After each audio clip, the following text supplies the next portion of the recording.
मचान ले आने मछली तो नहीं इन ले डालने का 1 किलो अब नहीं होगा दोनों के बराबर बांट आगे वो फिर माने हो गए मछली मोल नहीं होते हुए कह रहा था तौल के माने वो तो आधा किलो हो रहा है हाँ कहे तो भैया 100 की कहे तो माने दोनों के बांटे होगा दोनों के आधे आधे बांटे होंगे आराम से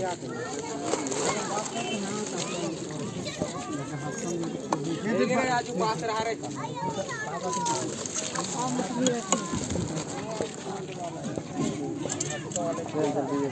क्या 140 हाल चल आधा आधा 100 रुपये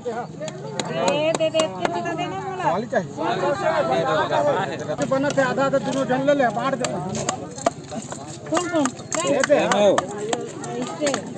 क्या दे रहे नहीं ले कोई 1 किलो लौंग कट्टा है पहले बोलेगा तो दलन दे रहे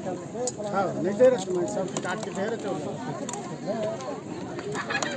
अब तो भागे के बाद में फिर नहीं कहता 1 किलो लौंग का 1 किलो ले आओ मछली नहीं है ऐसी तो दे रहे थे बांट